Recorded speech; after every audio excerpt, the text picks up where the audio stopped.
Okay, it is 8:30, about 8:30, 8:31, Thursday, January 3rd, 2019, and uh, welcome, welcome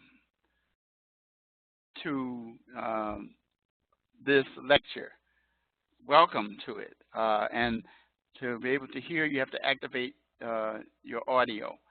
So this lecture, I will be discussing the requirements and all of the things that are necessary for you to do well in this class for the next 11 weeks. Okay? And so I am going to say it is January the 3rd. And so I'm going to go ahead and get started. I'm going to share my screen with you. Okay? Which you won't be able to hear. Well, now you got it. You got it. Okay, now you can hear me. All right, so I'm going to go ahead and get started here. So first of all, let me move this up out the way here. This is me, Professor Richard Wright, and you can call me Richard. You can call me Professor Wright, Dr. Wright, whatever. And this is how you can reach me. There's my phone number here. And then I tell students this. This is very, very, very, very, very important. Students can feel free to call. Now, this is unusual.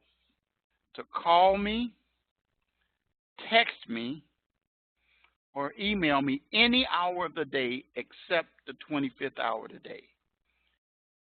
And it means what it says. I mean that, and I do make myself available to help students. If you text me, please, please put your name in there, the text, as well as the course that you're in, because I teach other courses as well. So it's very important that you do that. You know, I already received one call, so that's fine.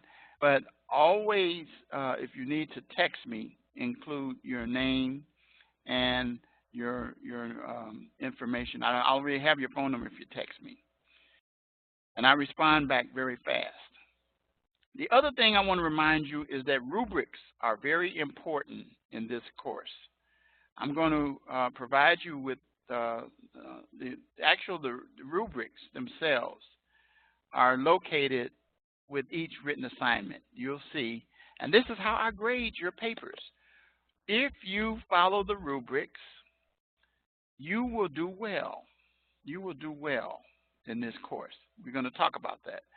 APA, which means citations in the body of the paper and references at the end. We have resources to help you with APA assistance that are included on this home page to help you, because students lose a lot of points because they don't understand APA. But just briefly, APA citations in the body, references at the end, a cover page, and Roman 12. That's your fonts. Don't give me these wide margins where you have papers. I have papers people some write all the way down to fill up the pages. Don't do that. Type your papers in accordingly. Critical thinking is very, very, very important. And if you don't know about critical thinking, I provide a video link that can help you. But what critical thinking is something that you'll hear me harp over and over and over. I want to see how you analyze, how you handle the issues of each assignment. This is something that we use as one of our transferable skills, which you're going to learn about as you operate and navigate through this school. Very, very, very important, critical thinking. Employers are looking for critical thinkers. And so these items, rubrics, APA, and critical thinking, are very important in all assignments. Now notice this. Please pay attention to this bold print. Remind you that you must conduct research for all papers. All papers. That means that The sole source of your papers should not be your textbook. You will lose 2 points if you just use your textbook. Now, you have your textbook, which, by the way, now that I'm speaking about your textbook, I'm also going to send you PowerPoints for every week. I'll send you PowerPoints today for this week. And every week you'll start to get them usually on Sundays or Saturdays for the week that's coming up. But these are PowerPoints that are not used in lectures, but they're used to help you to study the reading assignment for that particular week in the chapters. And they're very good. They're very good. So I'll be sending you that as well. All written assignments should be in APA format. Did you hear me say all? Citations in the body, references at the end. And then 1 point if you don't have a cover sheet. So I already said that, but I stress it over and over. Here are some helpful resources that you can check on your own that will help you with writing and things like that. Tutoring, don't be embarrassed to go for a tutor, because there are students who are doing well and tutoring helps. And so we recommend to our students, particularly if we see you have an APA problems or Grammarly. You should be familiar with Grammarly. Grammarly is a tool that we use to see about your spelling, your grammar, and how you're doing with critical thinking. If there's more stuff that you copy and provide from your research and not enough critical thinking, you're going to get a high Grammarly percentage and you're going to lose a percentage of your grade. So that's something that is very, very, very, very, very important, and you want to make sure that you do that. It's very, very, very, very, very important. So now I want to say that when you find yourself, and how do you find that? There's a resources tab here, and that resources tab opens up. Every student in the college has a free Grammarly account. You need to use that one because it allows you to check for your plagiarism to make sure that you aren't just copying and taking materials from your research. And then I have articles down here that help you with each of these issues. Helps you about referencing. It helps you with information literacy, analytical tips. That helps you with your critical thinking, and how to go beyond the textbook using articles, court cases, magazines, and things that journals. Here's a critical thinking video. If you copy and paste this onto your browser, you can take a look at that, and it'll explain to you. Rubrics is how I grade your assignments. They're located in each weekly written assignment and course projects. You'll see that in a few minutes as I show you how that operates. Then your discussion posts have one rubric, and we're going to talk about that more in detail. Now, here's your schedule for live lectures. Now, here's what I try to explain to students. If you come into the lecture early and you hear me talking, that means then you may be in another class. Your lecture starts at 8:30 on Thursdays, and according to this schedule, not every Thursday, but according to this schedule that I'm giving you here. So if you can come in, you'll hear me talking, but I won't be talking about your topic. It's the same thing as if I was in a classroom physically and you came in early and then I finished that class, then another class would start. That's the same thing that happens here, and that's why sometimes you can find yourself in a situation where you can't. Let's see. Okay, I see someone who's joining in, but they're not able to hear me because they have to type in, you can't hear because you have to, give me a minute, let me go back to this. so I can help this student here because she's in twice. You got to come. You got to do this. To hear the lecture, activate audio. Activate audio. Otherwise, no matter how many times you log in, you're not going to hear the lecture. Activate audio. Audio is up here at the top. Okay? So now I'm going to go back to sharing. Okay, go back to where I was. All right. So now, anyway, so your lectures will take place every Thursday. Today is an open house. It'll go longer because I'm going to share something at the end about myself to explain why I'm a certain way. And then every regular lecture will take place generally an hour, close to an hour, beginning next Wednesday. So the lectures will be every even week, other than today, week 2, 4, 6, 8, and 10. That's when lectures will take place, okay? And then I will post the link to the lecture under the bottom here, okay? But again, remember, you can't hear the lecture unless you activate audio. You can see me, but you won't be able to hear me. Okay, now you got it. Okay, activated audio. All right, I say that over and over. All right, so now here are some things that will help you in this course. Something with your writing process. If you click on that, it tells you things. I'm not going to spend a lot of time on it. I'm just telling you they're here. APA, I told you about that. There's a link right here to help you with APA, in which there are videos to help you. This course is very, in this college, serious on APA. Okay, and then there's a one-sheeter. I'm not going to click on that. You can open that and print that yourself. So what I want to start with now is the announcement, the welcome announcement. This is the announcement that welcomes you to class, and it tells you a little bit about me, and then it tells you things that you need to be in the habit of. See these things that are in bold print. Pay close attention to these. You should check your announcements.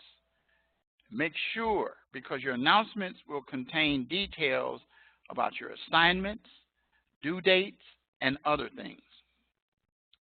It'll also tell you if there's some changes that are taking place. It will also tell you where to find your lecture. It tells you also about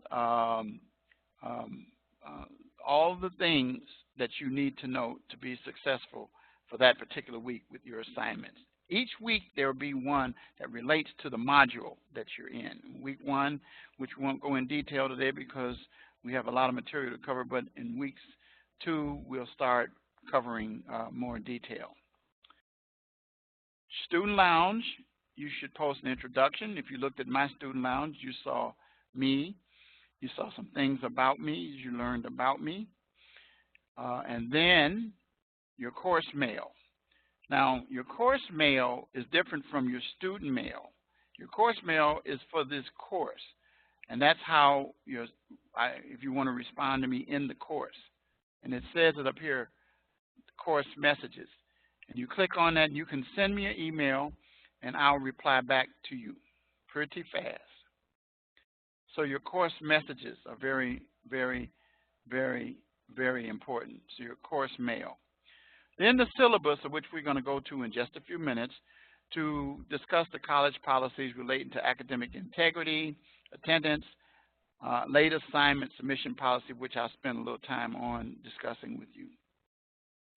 Then your calendar, which you have, we're going to access that in just a few minutes.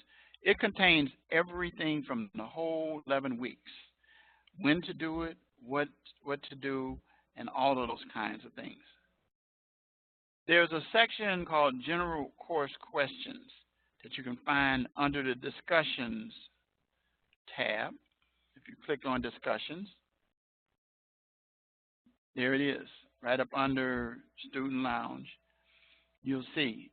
And you can post a question for any of us, your classmates, and any of us can answer those questions for you. So that's the general course questions. Go back to where I was, open that up. Okay.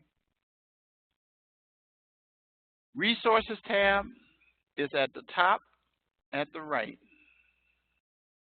Let me move this over. Oh no, you can see it. It's up here.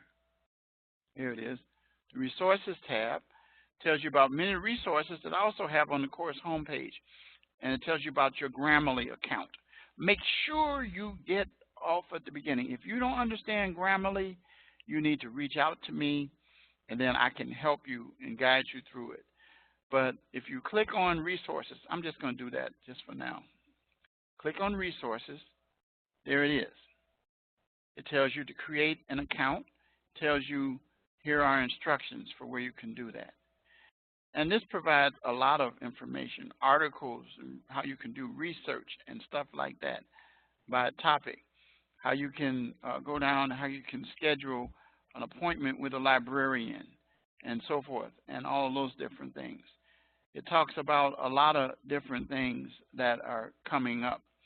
And so you want to check those. They had a tutor panel that's coming up tomorrow at 12 p.m., which you could click on that and it'll lead you to it. Tells you a little bit about tutor panel for new students. There's 2 of them that are coming up. There's APA Basics as well that help you as well. So that's under Resources tab. So you want to use the Resources tab as well. These are tools to help you. We have plenty of good resources that the college has put together to help you. And then your report tab, that's where you find your grades. Now be aware that the way that grading operates here is that your assignments, you're going to discover written assignments are due on Sundays at 11:59 p.m. Central Standard. Your discussion posts are generally due on Tuesdays, with the exception of this week, in which you're going to see that in the announcement that I'm going to go to next, is due today, 11:59 p.m. Central Standard Time, but your reply posts are always due on Saturdays, with the exception of the last week of school when we get to that. But your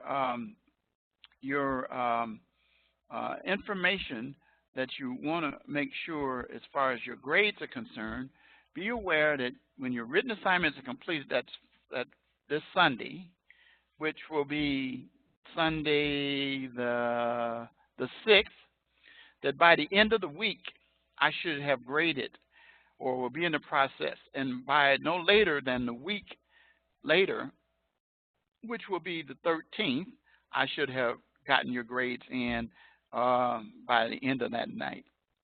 So by Monday, you'll know what your week, how you did for week 1. That's my goal all the time. Sometimes I fall a little behind because I have a lot of students, but that's pretty much how it works.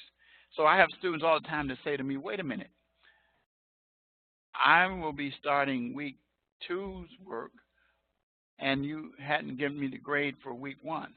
Yes, you start with the material, but your assignment is still not going to be due until that following end of the week. All right. So anyway, if that's not clear, then you can feel free to reach out to me and I'll clarify that to you. And then these are some more resources here.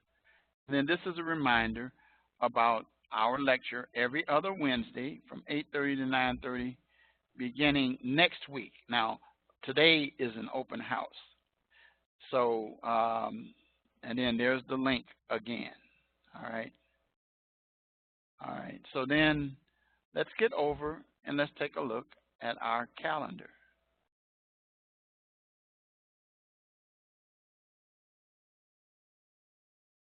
Okay. Now that's not the course. Let me take that one and unlink that one. And let's go to this one.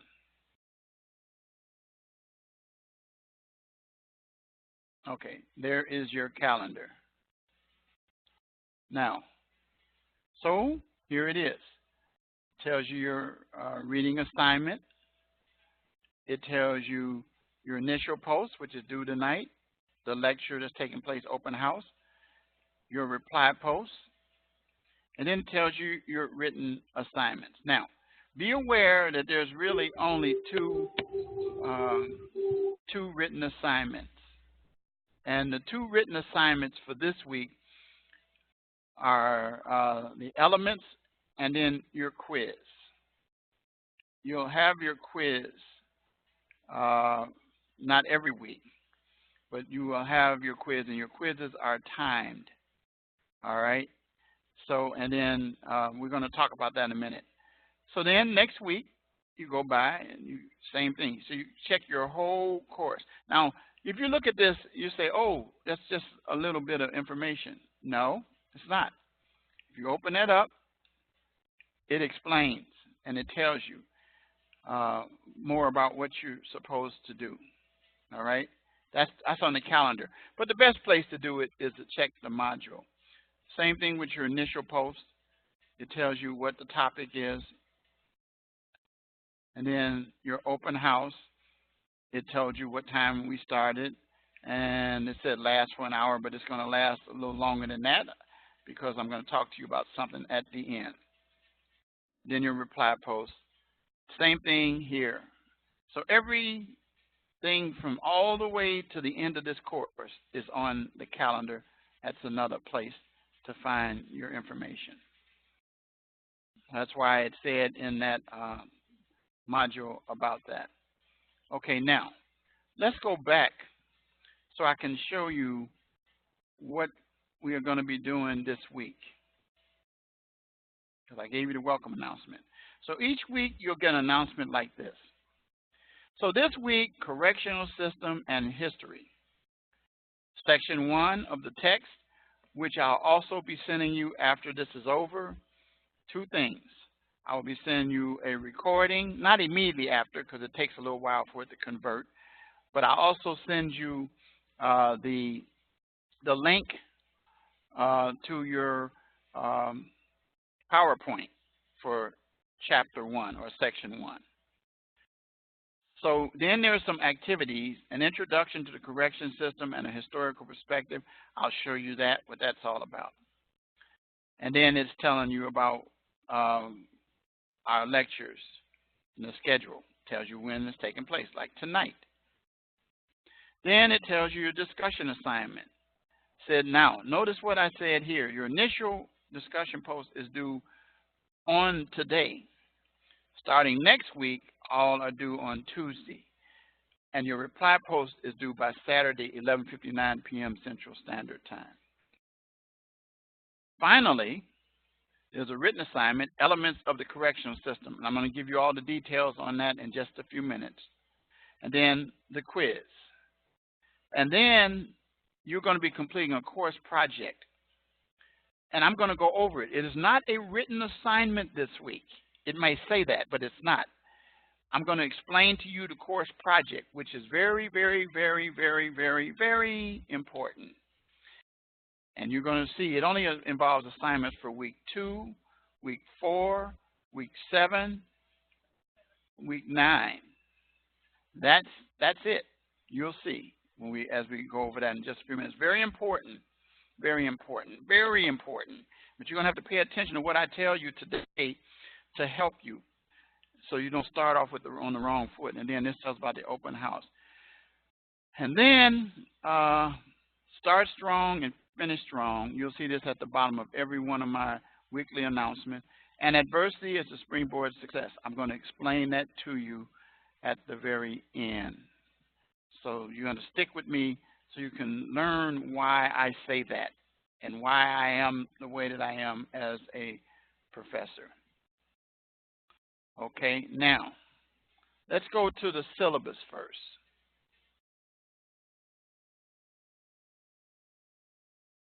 Here's your syllabus. Tells you my name, my phone number, email address, and then it tells you the same information that's on your course homepage. Okay? And it's all caps so it can remind you. Talks about the text, which you have. And if you don't, contact your advisor, see what problems you're having. And then this is an 11-week course. And then I recommend, as I said, checking the announcements on a regular basis. It says at least 3 times a week, but check it whenever. Now, your discussion posts should not be one-liners, should be a thoughtful, detailed response by the date that's posted on the calendar and what I already told you, which you should be aware of this week. It's tonight for initial posts, Saturday for reply posts. Starting next week, it's Tuesdays and Saturdays. Saturdays doesn't change except when we get to week 11, but don't worry about that right now. Now,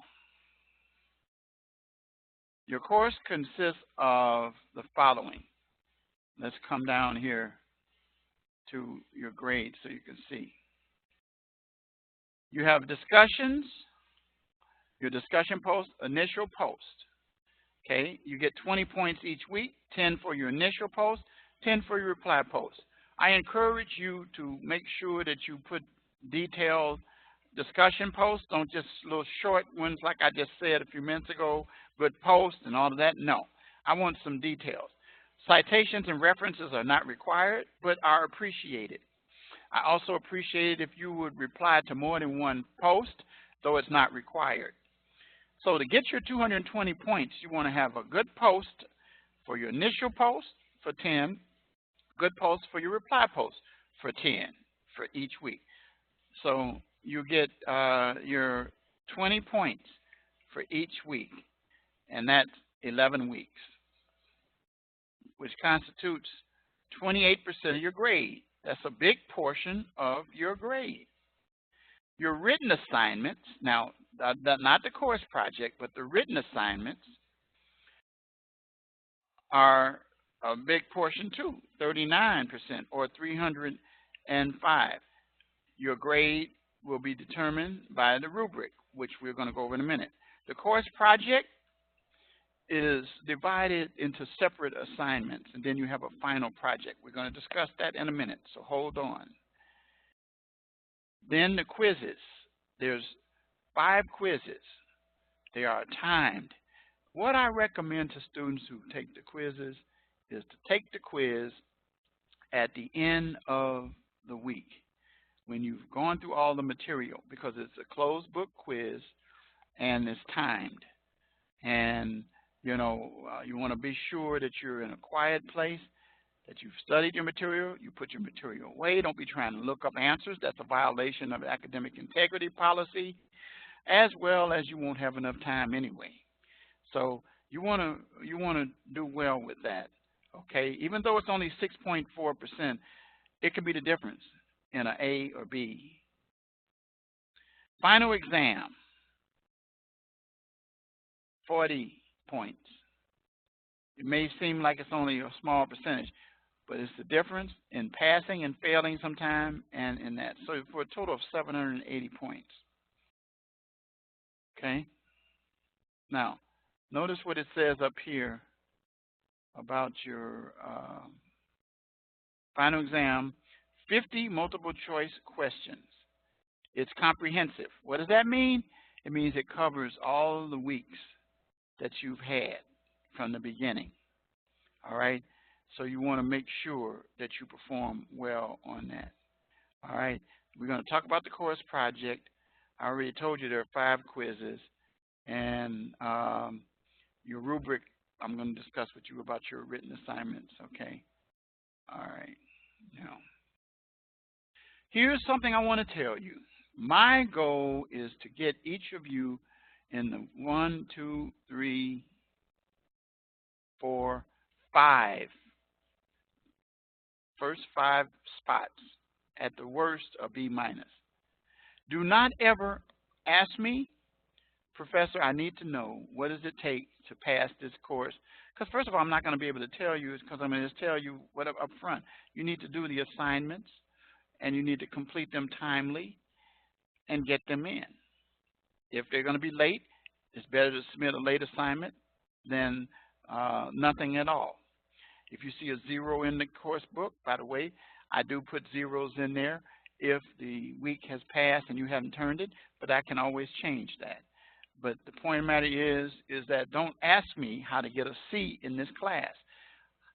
Ask me how to get a D, because I don't do that. I operate on the basis of A's and B's. Okay? Not trying to be harsh, but being real. Now, let's talk about the transferable skills. In each course that you take at this college, we've identified these things that employers have let us know that are important for you to get into the habit of being competent and being able to operate in order to qualify to perform for them in your jobs. Those consist of, first, communication. Written and oral communication is critical. Very important that you be able to do that. And so almost all your assignments will involve some part of written and or oral communication. How are you going to do the oral communication? You're going to end up doing that when you do your project. You'll see. You'll see where you see these things mentioned when we get to the course project. But communication is critical. That's one of the #1 things that you're going to hear when you start talking about correction officers. Correction officers. By the way, this is a corrections course, and that's what we're concentrating on. We're not concentrating on law enforcement, which is police. We're not concentrating on attorneys, which is not corrections. And so corrections, we'll discuss there's only 4 areas that are applicable here, but we'll come to that in a minute. So communication is so important. Critical thinking, how you analyze materials, how you break it down, how you apply your thoughts. And that's one of the things that we want. See, let me tell you something. The thing that employers are looking for are individuals who can think on their feet, who can take data, information, or a challenge or an issue, and take that and turn that into something that they can put their spin on it. Now, don't go way out the box, but critical thinking, and like I said, there's a video in here that I showed you on the course homepage that you can go to that will help you if you copy and paste that. But critical thinking is something that's very, very, very important. In fact, there's a course that you're going to take in critical thinking before you leave this school. You can't graduate from here without taking that. But critical thinking is so important because employers are looking for individuals who can do that, analyze. I'm a natural critical thinker because I went to law school, and as a lawyer, I learned what we call the Socratic method. So I always am analyzing and breaking down issues to try to reach a conclusion on how to handle every situation. Digital fluency. Everything's digital now, pretty much. You got these things here. Everybody has one. Practically do. You got an Android. That's what I have. There's Apples. There's iPads. There's Android pads. There's, of course, obviously in this course, you're on computers. Your textbook is digital. Back in the old days, when I came out of school, we didn't have this stuff. And I made it all the way through without that. However, though, now I'm up to speed on digital fluency. I know how to use Word. I know how to use Excel. I know how to use the Grammarly. I know how to conduct research on a digital level using the libraries and learning center resources. So digital fluency is something that is here in the era that we're in, and you want to be fluent in being able to utilize various resources for research. Diversity and teamwork. Diversity is so important because people come from different backgrounds. You're going to be exposed to people from all walks of life, cultures, religious beliefs, sexual preferences. Lifestyles are going to be different, but you're going to learn to respect those individuals. It's not so much that you, and you can learn to understand. I tell people, keep an open mind.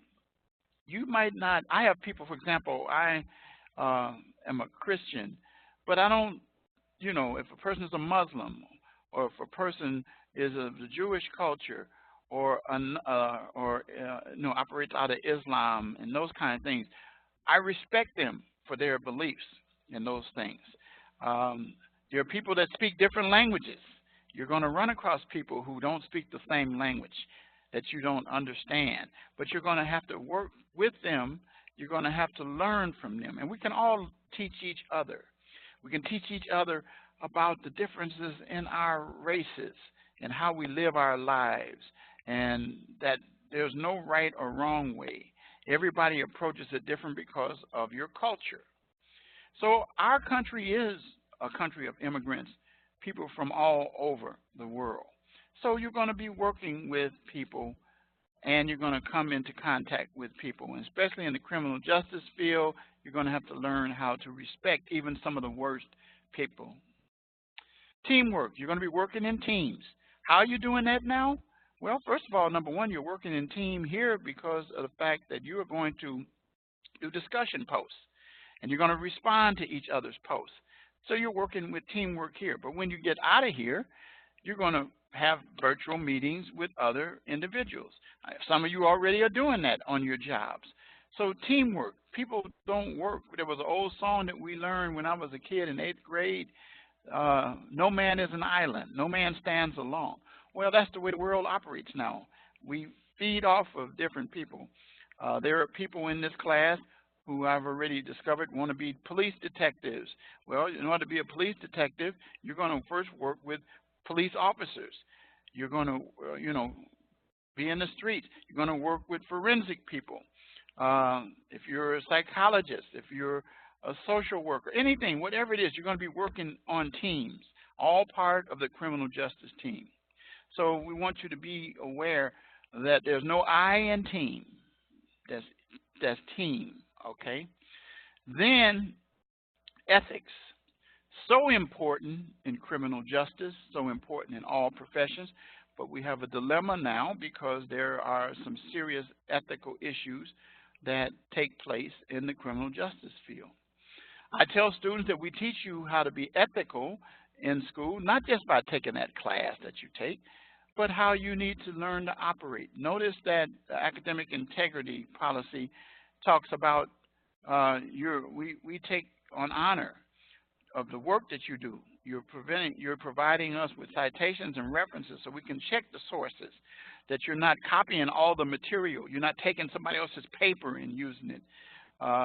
You're not opening your book to take the quiz and all of that, because first of all, you can't, because you're not going to have enough time to do it. But the other part is this, as I say this, if you're an unethical student, you become an unethical professional. And if you're an unethical professional, you're going to end up in the wrong place. There's some people that learn that the hard way. They lose their jobs, their livelihood, and some of them even end up behind bars. Professional responsibility, whatever type of agency, organization, or field in criminal justice that you work in, there's going to be some standards that are set forth in that profession, and you're going to need to know those and operate on the basis of those. So professional responsibility. If you're a lawyer, you're going to be subject to the code of conduct. If you're a police officer, you're going to have policies, and you're going to have other responsibilities such as obeying the law yourself, following the Constitution, enforcing the laws that exist in a professional fashion. Information literacy, being able to research information and provide that to support your statements in your papers. That's what we ask you to do. Never, never, never, never, never, never, never, never use Wikipedia. Wikipedia is not a reliable source. It is a word-based system, and anyone can change it. So most of us as scholars tell you, and I don't think most employers will allow Wikipedia. It is not a good source to use. Sure, they have some correct information, but it is not credible. And so you'll have a chance to utilize these transferable skills throughout this course and other courses carrying over into your professional experience. Attendance policy, I'm not going to go into that. I want to spend some time talking about the late assignment policy. Now, I have had students oftentimes that say, I didn't see in the syllabus a late assignment policy. Well, here's first of all, in the syllabus, not in the syllabus, in the rubric, it's going to tell you a due date. And there are dates that the assignments are due, whatever they are.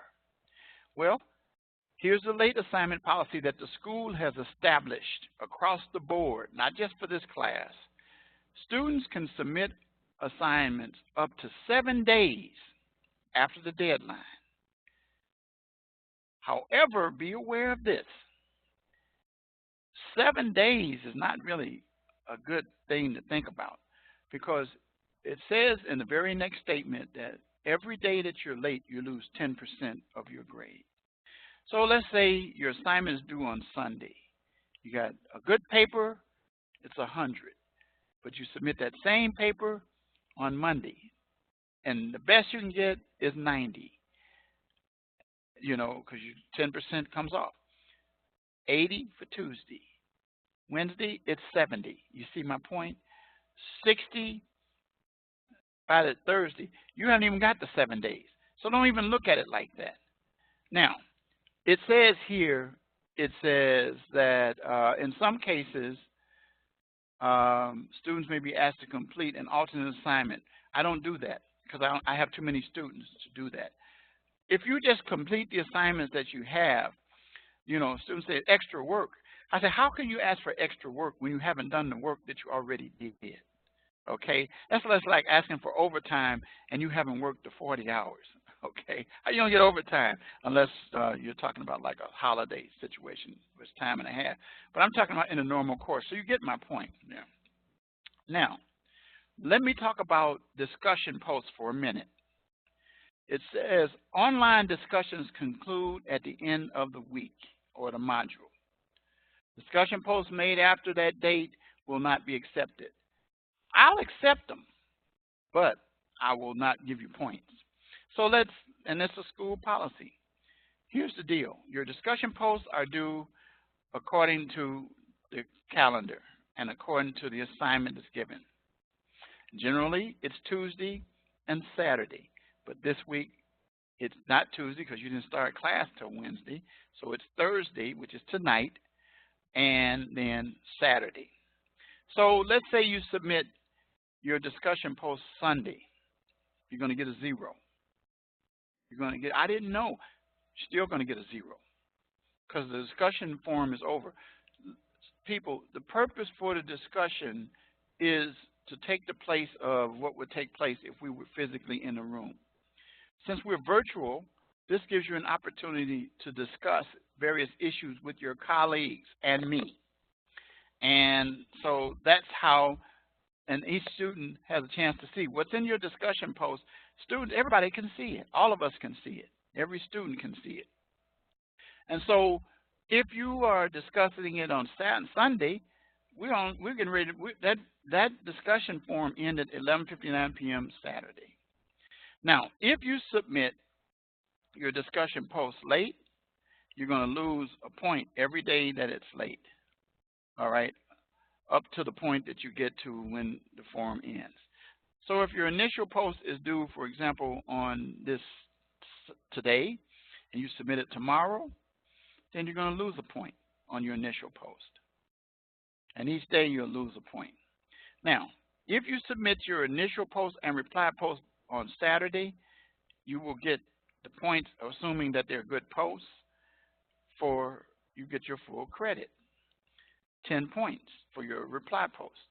But your initial post, you're going to end up losing 3 points because it's 3 days late.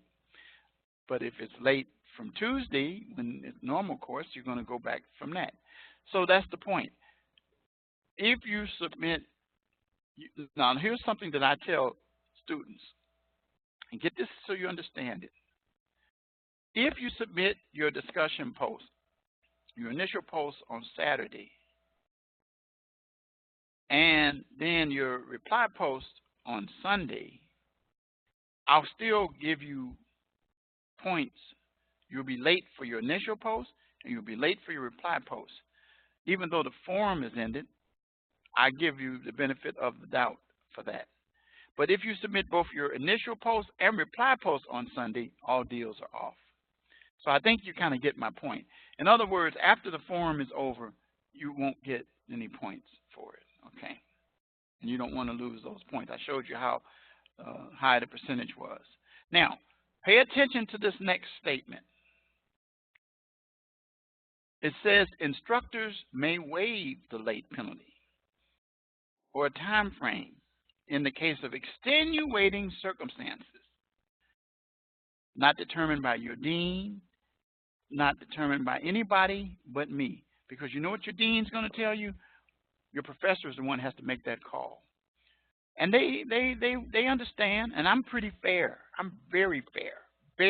I'm one of the most, it's bad grammar, most fairest individuals when it comes to those kind of things. But extenuating circumstances. Now, ask yourself, if you submit an assignment late, did you submit it late because of some extenuating circumstance? And extenuating circumstances is not over and over the same thing. Like, for example, my computer kept crashing every week. Not going to happen, because you should get that taken care of. This is an online course, so there's nothing I can really do. But let's say you have, there are extenuating circumstances. I've given you some example I've had. There's been storms. There's been power outages and things of that nature. There's been some technical issues that have happened. There's been some situations where I had a student that say to me, well, my assignment is late because my job gave me extra work. I had to work overtime. I says, okay, I might give you what we call a mulligan. If you play golf, you know what I'm talking about. But one shot at it. But I'm not going to have that happen constantly. But you got to let me know. I don't know. And don't come telling me 2 weeks, 3 weeks later, oh, yeah, I was dealing with such and such a thing. Let me know contemporaneously when it's happening so that I can determine, what you can do. We can put together a plan. Because there are students who said, I didn't want to bother you because I know you got a lot of students. Hello, don't use that because that's not going to fly. And there are students who say to me, I see a 0 in there, so it looks like if I submit it. No, 0 goes in after the week has passed so that advisors and everybody can see how you're doing in the course. But I can always change that when you submit your assignment when it's late. Now, I have been known to give people a lot of flexibility in terms of it, but it has to be extenuating. And let me know. I've had deaths in families that people had, and there are people says, would you like me to send you a copy of the obituary? I don't want your obituaries. Remember what I told you earlier. We're talking about ethics, operating on the basis that if you're going to start out unethical, then you're going to run into problems further down.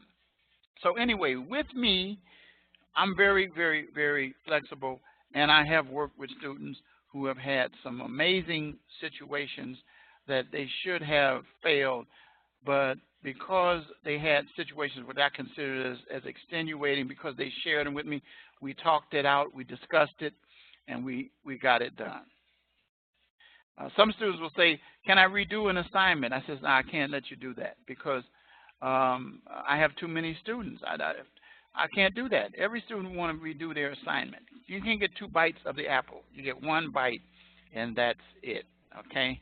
It's like if you take a final exam and you fail it, back in some days, they say, oh, you can take the final exam again. We can't do that. Can't do that. So anyway, knowing that I'm flexible, we got to be communicating, okay? Some of these things, they say that um,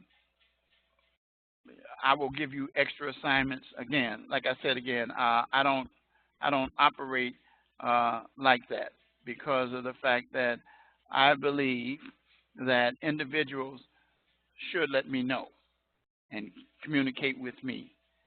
Don't be afraid. Oh, I didn't want to bother you. Well, then, okay, you messed up. Bother me, okay? And like I said, I told you what the policy is. It's on the first page. Earlier in the lecture, I covered it. I'm not going to repeat it. I'm not going to discuss the incomplete grade policy, the academic integrity policy. You can read this yourself, but it's very important that you follow this. Otherwise, you can find yourself in a situation where you can end up being put out of not the class, but the school itself. Okay, so now, with all that being said, let's go to Module 1. Now, again, let's go over the assignments that you have. These are the actual assignments that you have for this week. Now, your written assignment here, it tells you, what you have to do. It talks about APA, but here's the deal. You click on this, and it opens up, and it tells you, number one, when the date is due, tells you what your possible points and your rubric. Under it, it repeats and gives you the information. Okay, but look, if you view the rubric, it tells you what you are required to do. Very, very, very, very much broken down. Okay, and it tells you your page requirement. If you don't satisfy that, you're going to lose points. And it tells you about APA. I talked about that already. The proper way of doing APA. Remember I mentioned about Wikipedia? No Wikipedia or other generic sources. And that's how you get your 25 points. I grade off of this, and that's how it's going to be in the grade book. I will go down each section, and then I will put in some remarks to tell you. First of all, I'll tell you what you did good, and then I'll tell you what you need to do better and what you did wrong. And pay attention to that and correct that. So that's how you do that, okay? Every written assignment has a rubric in there. Now let's go back to your discussion post. Again, you can click on that. I don't tell you when it's due, but you know what you need to do in terms of that, and it tells you what the issues are here. Then your quiz, I'm not going to click on that, and it tells you when that quiz is due. It tells you it's a 10-minute quiz. The grade is going to be entered, and when it's due. The test can be saved and resumed at any point until time is expired.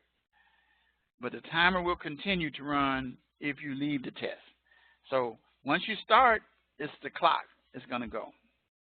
Okay, that's why I said what I said. Okay, so now those are the things for week 1 that you're going to do. Okay. Any questions about week 1? You can type in the chat box yes or no, and I will see them.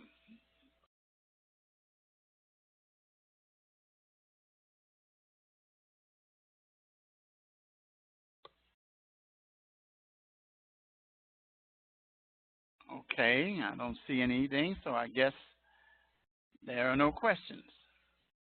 All right, so now I'm going to go into talking about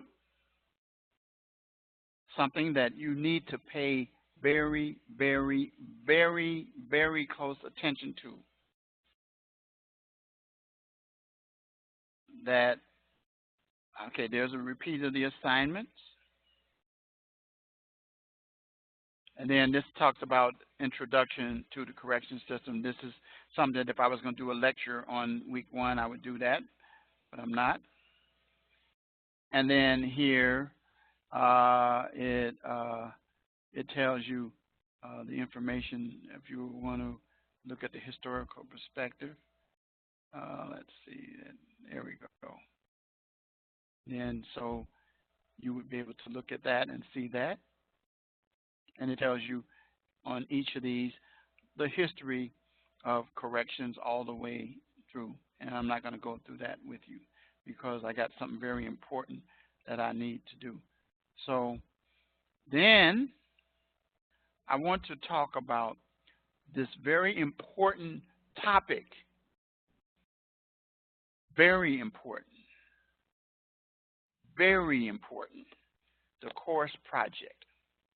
Now, let me say up front, because I know some of you already are going to do this. It never fails, but you're going to get a 0 if you do it. Some of you want to be police officers.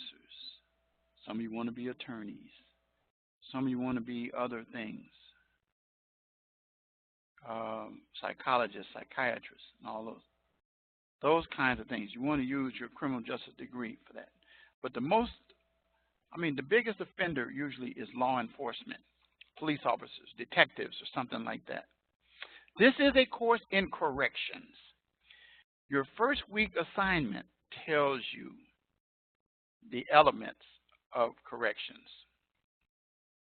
You will be given a course project, and the first written portion of your course project is not due today, but it will be due during week 2. What I want to bring to your attention, so much as I read this, in this course, you will select one of the 4 components of the correctional system. One of the 4, not one of the 5, one of the 4. And here they are: probation, parole, jail, or prison. You cannot do your paper on any other areas. It's got to be one of these 4: probation, parole, jail, or prison. I repeat it because I've taught this course so many quarters that I've seen students still come back with, I want to do a paper on the sheriff's office as a police officer. I said, you can't do that. That is not corrections. It's only probation, parole, jail, or prison. So it says you're going to select one of 4 of these and contact a staff person at that agency. Schedule an in-person interview so that you can learn what it's like to work in the field. You can ask for a tour of the facility agency, but sometimes there are problems, and some can't accommodate more than an actual interview rather than touring. However, if you do an interview, it says in person. I'm saying this to you right now. Do not ask me. So I'm going to say go back and listen to the open house. An in-person interview is optimal. That's ideal. However, a telephone interview is acceptable with prior instructor approval. At this moment, 9:30 p.m., Thursday, January 3rd, 2019, I'm approving phone interviews. That means across the board. You don't have to tell me I can't get a personal interview, but I can only do it by phone. Do it by phone. It's okay. Now, you're going to be given some interview questions, which I'm going to show you in a few minutes. I'm going to tell you when they are due. And you're going to also explore some more questions that are interest to you. So you'll have some interview questions, but also explore interest to you. In addition to your interview, you'll conduct research into the background of your agency and possible solutions to the challenges identified. Now, notice what we were doing. When we talk about the transferable skills, so you're going to use communication. So you're going to have an opportunity to discuss, provide your written and oral communication. You're going to maintain a professional manner during the interview of the individual, and you're going to also demonstrate grammar and punctuation and spelling in your final interview report. And then there are many resources available to help you, and I told you from the resources tab, and our Library and Learning Center has put together a lot of sources. So that's a communication transferable skill. Diversity and teamwork. Through your interview, you'll develop a better understanding of working with people from various backgrounds and perspectives. We talked about that. Now, here is your schedule. Now, remember what I said. Here is your schedule. Week 1. Notice, see that? It's not an assignment. There is no assignment. Your final project is due week 9, but there are individual assignments. I already told you there's only 4. 1, 2, 3, 4 out of the 11 weeks. So for week 2, you're going to select an agency / contact person, and then you're going to follow what it says in week 2. But if it was me, I would go and look at week 2, week 1. Select an agency contact person and satisfy the requirements that are there. Remember, you can mess up from jump by not selecting the correct kind of agency. And somebody said, well, what's an agency? An agency is an organization like the Cook County Jail or so forth and so on. Department of Probation for the state of Nevada or the county or whatever. So, and a contact person. And it's going to tell you in that week 2 what I'm looking for with that contact person. Again, do not tell me I couldn't do the interview. You don't have to do the interview yet. You're going to select an agency in week 2 and contact person. That's the shortest assignment that you have. Okay? So start off right with that. Not with week 3, but week 4. And again, week 4, agency overview and background. You're going to satisfy the requirements of the module for that week for doing the agency overview and background. Pretty much it'll tell you about websites and stuff like that. It'll tell you what we need, mission statements and all that kind of stuff. But remember, it's going to be APA required. APA required, citations and references. Then your interview report. Now, that's not due until week 7.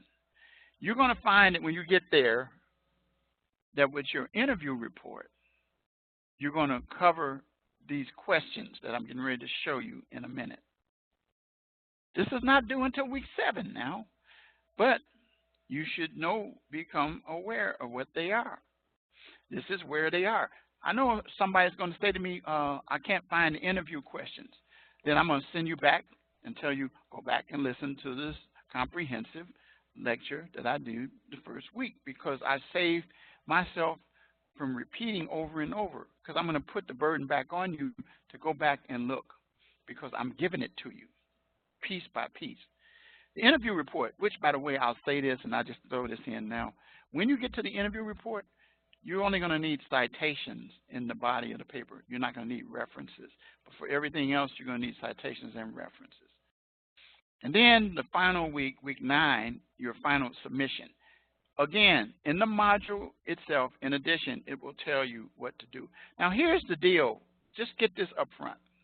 When you do your final submission, you're going to have a section for this, a section for that, and a section for that. And then you're going to incorporate what they ask for in the final submission. I always tell students one of the best things you can do is set up a caption. Agency selection, contact person, and have that in that section. Then go to section 4, agency background and so forth and so on. And 7, interview and so forth. And here are your questions. 5, these are required questions. Plus, it should be 8 altogether. Interview should consist of a minimum of 3 questions of your choice. So you should have 8 altogether. Now remember this, your answers are not going to be like very short or brief. Sometimes they'll give a paragraph or something, at least. Don't just, what's a typical day in your position? Well, a typical day, blah, blah, blah, blah, blah. And then, ask some more questions within that area. And then put that in there, and answer these questions. Answer these questions, okay? And then when we get to week 4, research into the agency. And common issues are these. But remember, once again, the module is going to tell you what else to include. So that's research into your agency. Notice we're still dealing with showing you the transferable skills. As a professional, you expect to understand and apply the ethical and professional principles of conduct where you're employed. So as a review of the agency, you should choose research to include the mission statement and functions as well. That goes back in here. Digital fluency tells you what you're going to have to do to provide access to at least one website. And most agencies have a big website. And then, again, it talks about the importance of digital fluency and APA and so forth and so on. Information literacy involves research. And again, it reminds you, for example, Wikipedia is not considered credible. And so consider your resources. For each assignment, leading up to the final assignment is evaluated independently. And I'll let you know how you did and what you need to do. So again, and that's it. That's the whole course project. Week 2, week 4, week 7, and week 9. But you got to start out on the right foot. Resist the urge, as some students have, of waiting late. And then also, let me say this. Agency overview and background, you can do that after you've made a contact person, but you don't even have to ask them about this information. You're going to do research into the agency yourself. And maybe you can get some answers, but your interview report needs to be done by week 7. Okay? So don't try to do it all together, and then your final submission consists of a section with this, a section with this, and then what they require in the week 9 written assignment. And that's it. I repeat again, you cannot use law enforcement. You cannot use courts. We're talking about correctional system, and it gives the only 4. Your paper can only be on parole, probation, jail, or prison. And that's it for the course project. The Justice Studies Guide is something that helps you with tutoring, and it also provides sources for research and things like that. So if you check out the Justice Study Guide for support for the program, that will help you in terms of preparing your paper. Okay. Are there any questions about the course project? Any? Type in the chat box, yes or no.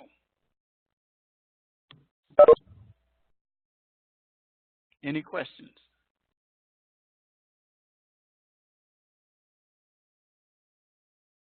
If I don't see anybody typing in the chat box. See the chat box.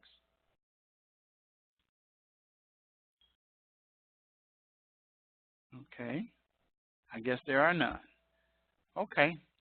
So now it's about 20 minutes to 10. I'm going to wrap up in about the next 20 minutes or so. But I want to share with you something. I've given you a lot of details. I've given you a lot of information. But this recording is important for your guide for the course. You should save it, and you can go back and listen to it and look at it anytime. There's going to be an archive of it, and it's going to be sent to you. But I want to explain to you something that you'll see in my announcement. You recall in the announcement, I talked about adversity is the springboard to success. And just in case, to refresh your memory, let me share it with you again so you'll understand what I'm talking about. Course homepage. And you get down here to the announcement. It says, adversity is the springboard to success. And so that is something that is important that I share with students. The importance of adversity as a springboard to success is this. I know about adversity, and here's my adversity to help you and guide you so that you understand that I understand many of you guys. When I was 7 years old, my dad, Memorial Day to be exact, of 1957, when I was 7, my dad and I went to a game. We came home, and I had 5 younger sisters then, and we were all in one bedroom. A fight broke out in the house. And when the fight broke out in the house, the man who was a roomer in the house and my dad got into a fight. The man pinned my dad in the corner, took out a knife, and stabbed him in the forehead, right in front of me and my 5 younger sisters. I will never forget that day because I have a photographic memory. My photographic memory won't allow me to forget it. But things started happening inside of the 7-year-old kid that went through this. The guy did not go to jail on a technicality. He ended up staying in the house. He ended up sleeping with my mom. I found out later the reason why the fight took place is because my dad confronted the guy because my mom and him were having an affair, and that's what resulted in his death. But the guy didn't go to jail. He stayed in the house, and my dad was buried. The guy then, from 1957 to 1962, fathered 2 more kids that were girls with my mom. Almost every day of my life from that point on, I lived in domestic violence. The guy used to beat my mother profusely. He stabbed her, not for her to die, but he cut her. He beat her with a bat. He did all kinds of things. Her face was disfigured many times, broke bones. She had to wear crutches. But he would go to jail for a short period of time and come back out, and she would be right there to get him and bring him back home. Things were so bad that the police were at our house almost frequently. Hated to see the weekend come because I knew something was going to happen. Well, one year, this had to be about 61. The man got upset with my mother, told us kids to sit down. There was a closet that was always locked.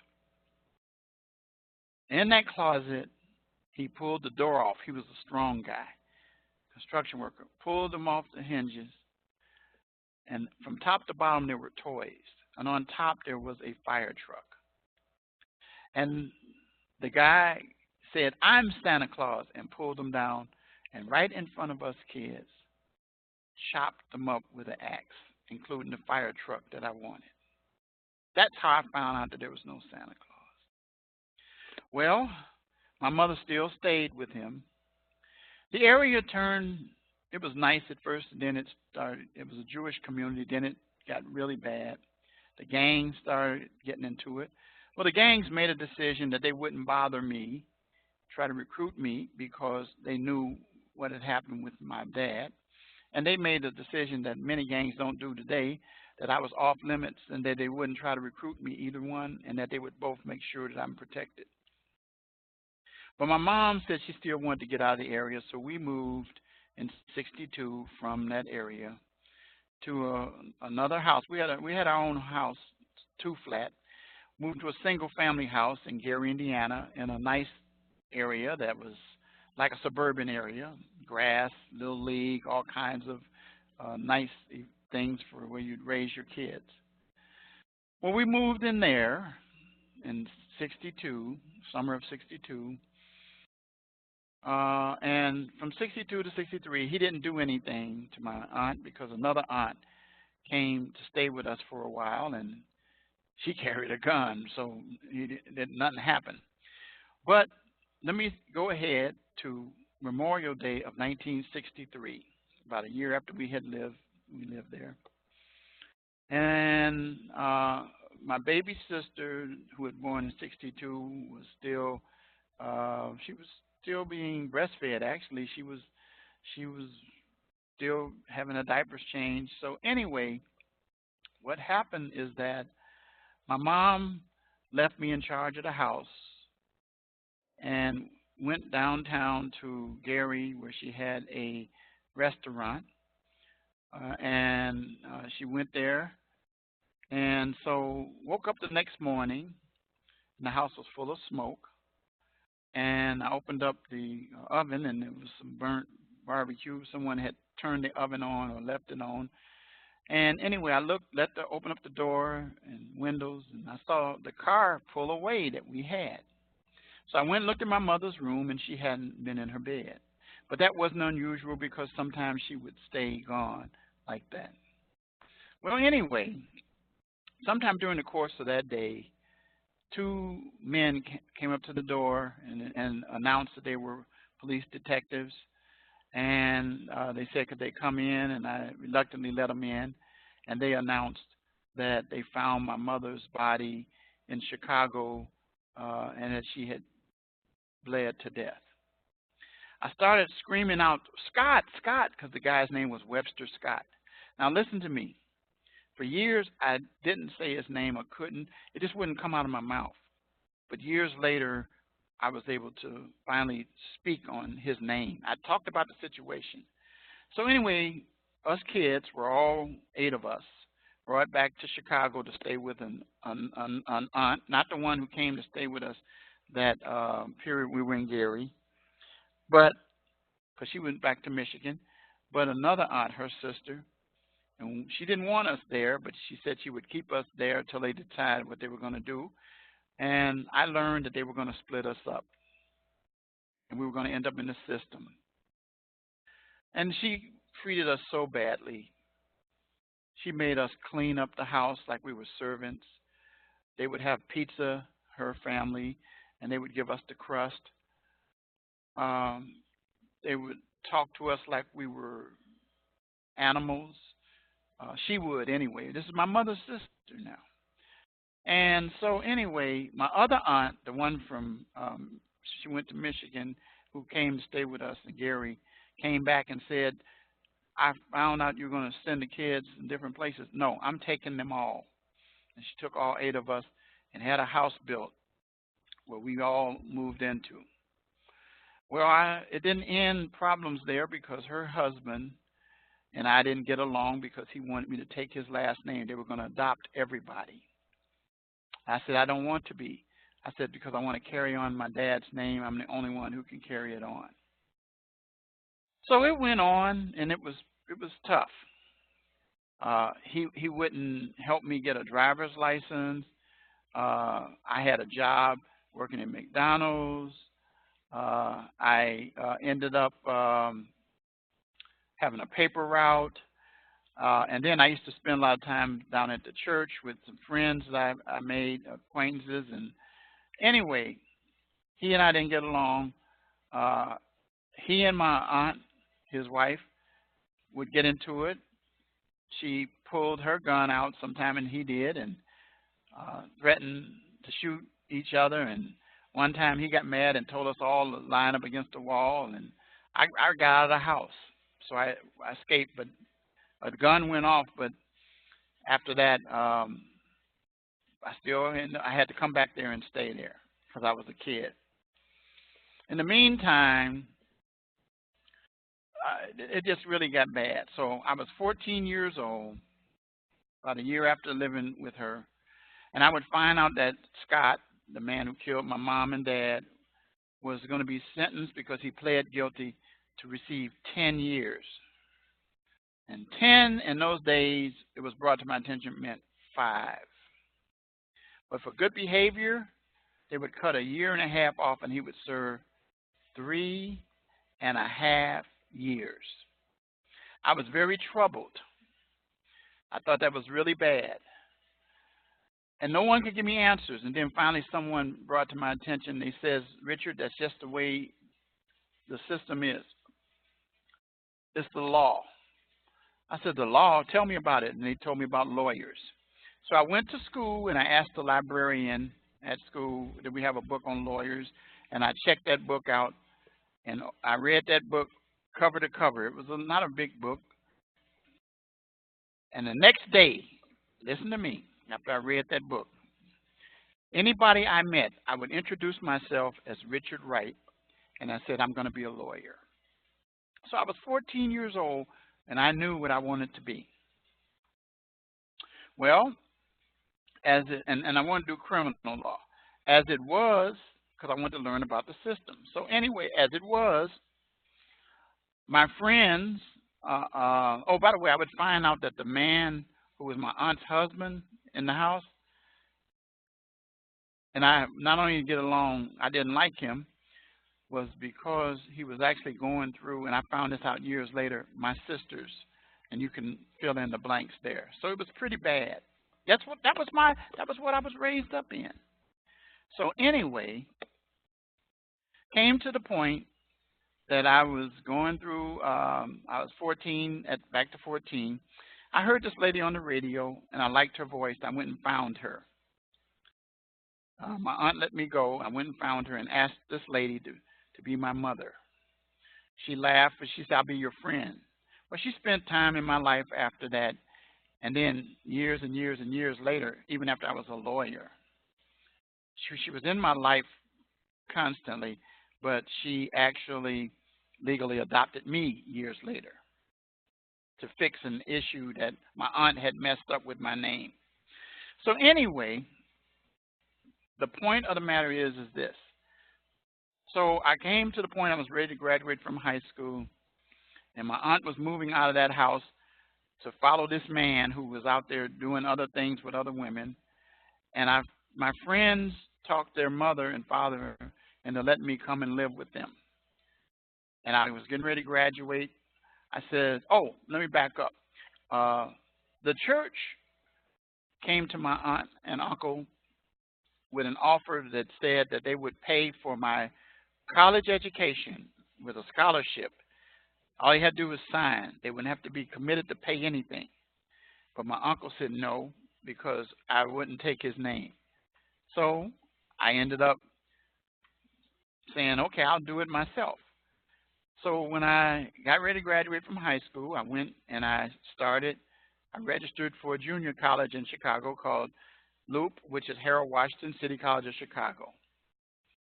In the meantime, my friends let me come and stay at their house, and I said, I need to get a job. Well, my friend's mother knew a lady who was a secretary in a big law firm, big Jewish law firm. So I got a job there.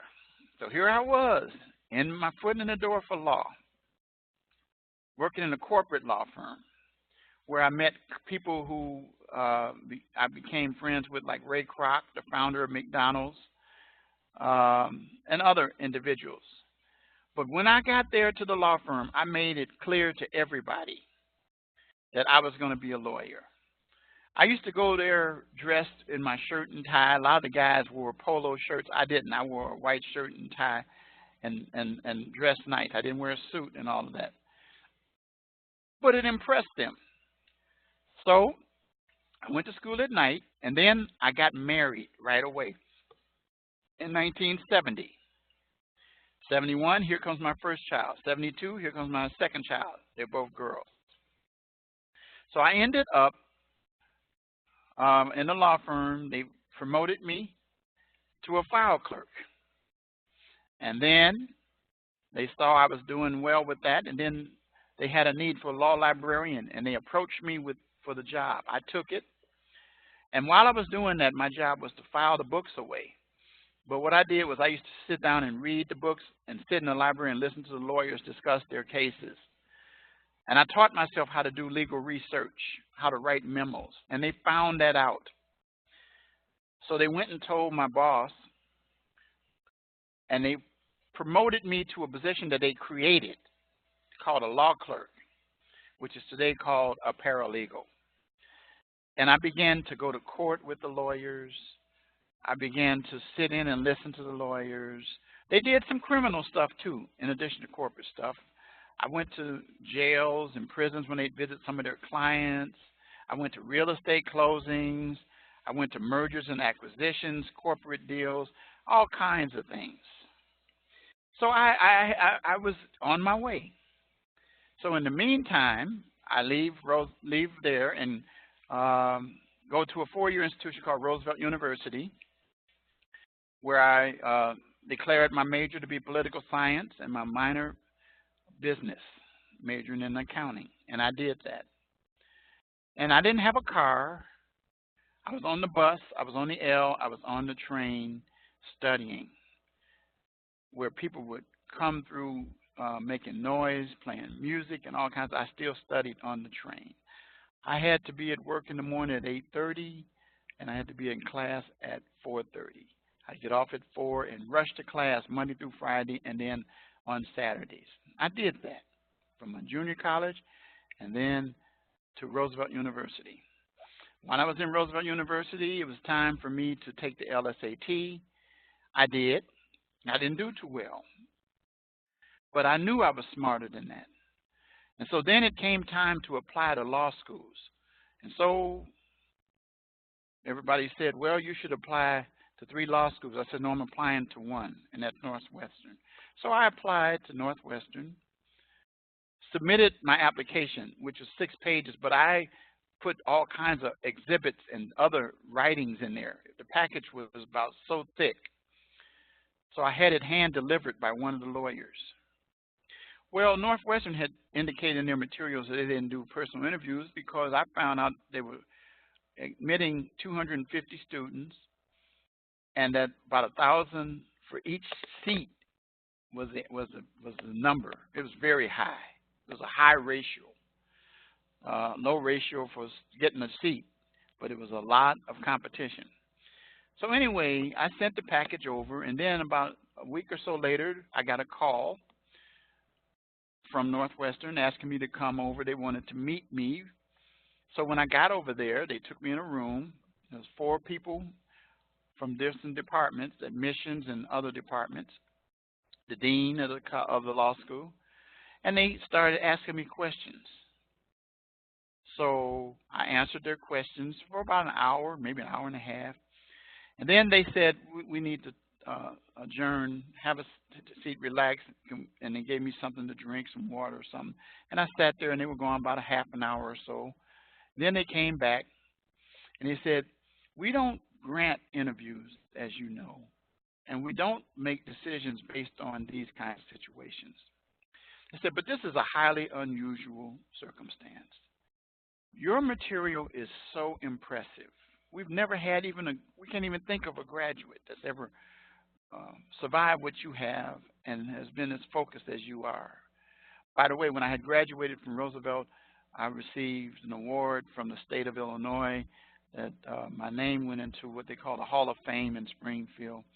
So I had all kinds of accolades. I was written in the newspapers. There were interviews done. So all this the law school saw.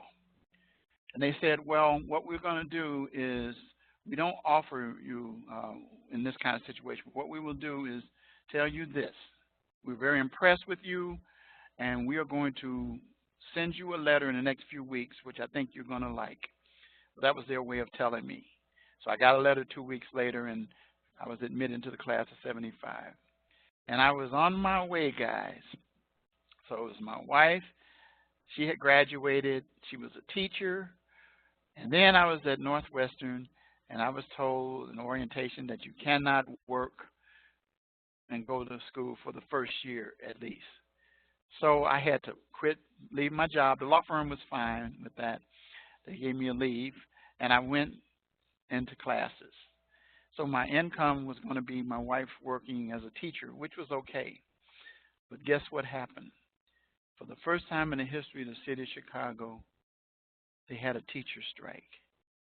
It started right after Labor Day, about a month after 3 weeks after I started school. And I went on, and I knew I was under pressure. It was bad. Our money started running out. It was terrible. We couldn't pay electricity. I had to study by candlelight. We ran out of the food, and we had to, it was really bad.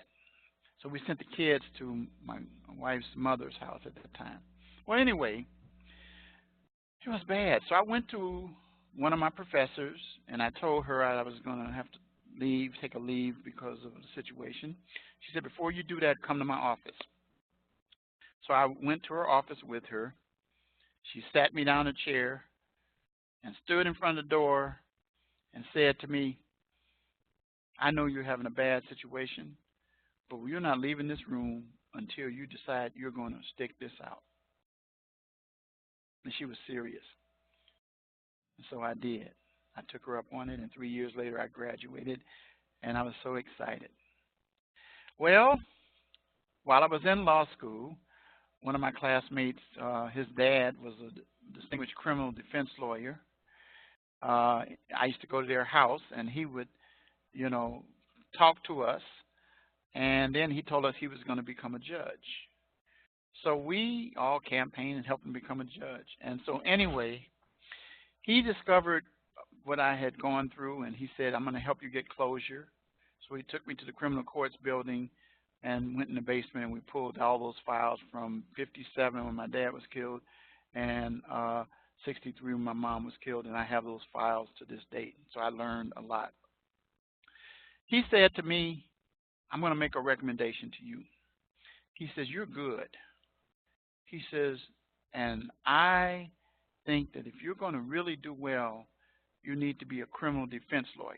Now, that sounds really tough. He said, I know that's going to be tough with what you've been through. I said, I appreciate and listen to what you say, and I respected him. So I took him up on it. He told me as at the graduation, which he was the commencement speaker, Judge R. Eugene Pencham. He met my aunt, by the way, listen to me. Not the aunt that took us in, but the aunt that we stayed at her house at first. That aunt had told me, and when she found out I was become a lawyer, that I didn't have what it took. Well, she got the first invitation. And when she came to the graduation, that was the first time, guys, that she owned me up as her nephew. And the judge, Pencham, knew her from working in political campaigns. And he came to me and he said, I am so sorry that's your aunt. And he said some bad things. He said, I'm sorry you have to hear that. I said, I do understand. So he went over and told her and took me. He says, your nephew is brilliant. She said, oh, yes. You should have heard her, guys. She started owning me like she had never said anything bad to me. Now, guys, look, I don't tell people what they did wrong to me. I don't tell them I'm going to show you. I just did what I did. I did what Nike said, just do it. So anyway, he introduced me to a program where I went to California after I started practicing law in '84, where I had left a big law firm, started my own practice, started doing radio show called Know Your Rights, which was spelled W-R-I-G-H-T-S. He introduced me to a gentleman through the seminar where I went to out in California, and his name was John Cochran. If that name sounds familiar, he later became known to me as Johnny, and many of you as Johnny Cochran. He was OJ's lead attorney. And he and I got to know each other because years later, after the O.J. Simpson case, he came to Chicago and we spent more time and got to talk before he passed away. But I was on my way, guys. In the meantime, my first wife and I, we parted company. By this time, we had 3 kids. They were all girls. And so I ended up meeting another young lady, and we started dating. And I ended up going to seminary, 91 to 93, to get a Master of Arts in Religion. And then that young lady and I ended up, as I say, we got married. We had a child. It was another girl. But I would find out that her and the pastor were doing their thing. But before that, her mother became the village president, 89 to 93, for 4 years.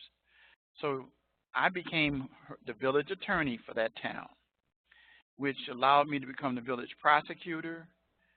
And then, because I wanted to carry a gun, they said you have to be a police officer. I went to the academy and became a part-time police officer and went through all kind of training.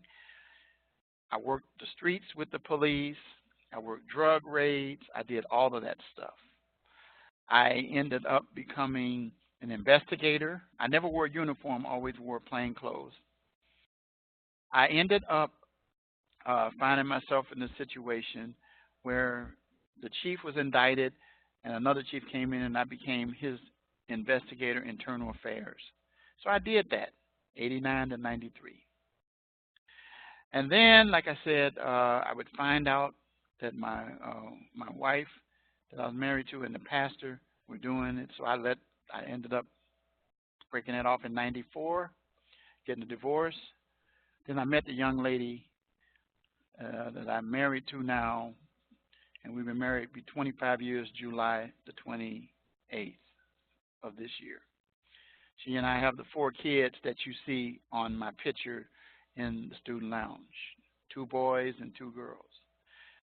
The baby is 10 years old, and I'm 68. Well, she'll be 11, and I'll be 69 May 3rd. Anyway, I went on with my life, but it wasn't before that in 94 that my baby sister, the one that I talked about, that was the baby when my mother was killed, overdosed on cocaine, and one of the hardest jobs I had was to eulogize that child. So I did. And so I got married again near the end in July of 94. And after, getting out of that marriage early in the year in 94, I ended up finding myself in a situation where I retired in 2000 from being a lawyer to work in ministry. I ran a janitorial company, taught special education, I did real estate closings, and all of that stuff. Finally, in 2011, someone came to me about a job at a college I had never heard of, Rasmussen College. And they said they were looking for someone to teach business law. So I said, I can do that. So I got the job, and it was residential. And when I got there, I let the dean know, the Romeoville campus, that I was really into criminal justice, and they transferred me over to criminal justice, where I operated as an adjunct professor from 2012, early 2012, starting the winter quarter, all the way through until 2014, when a full-time position became available. And I applied and was selected for what they call the State Program Coordinator of the School of Justice Studies for Illinois, which meant my responsibility was the criminal justice program in Illinois, which consists of 4 campuses: Romeoville, Mokina, Tinley Park, Rockford, and Aurora. So I continued with that job until finally they changed it, And they told me in 2011 when I was 12, when I changed over, that the program was going to go online. I had never taught online, never dealt with any of that, but I ended up teaching some residential, and then in late 2012, I ended up training and became an online professor and been that ever since.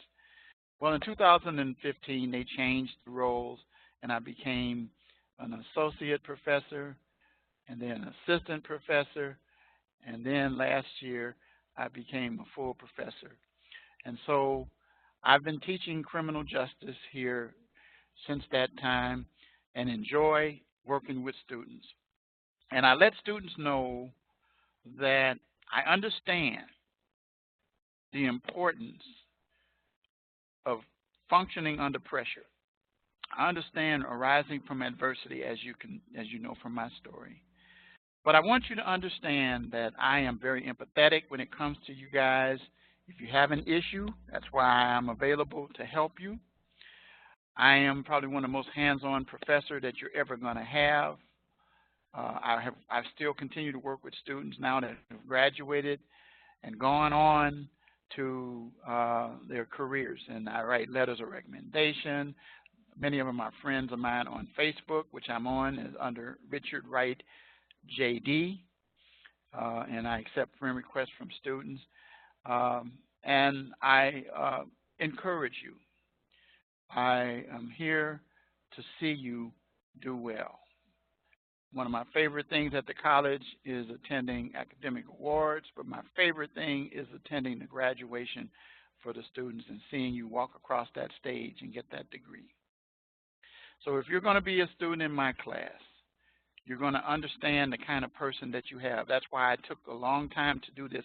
I always do this in open houses. So that's it. I wanted to share that with you.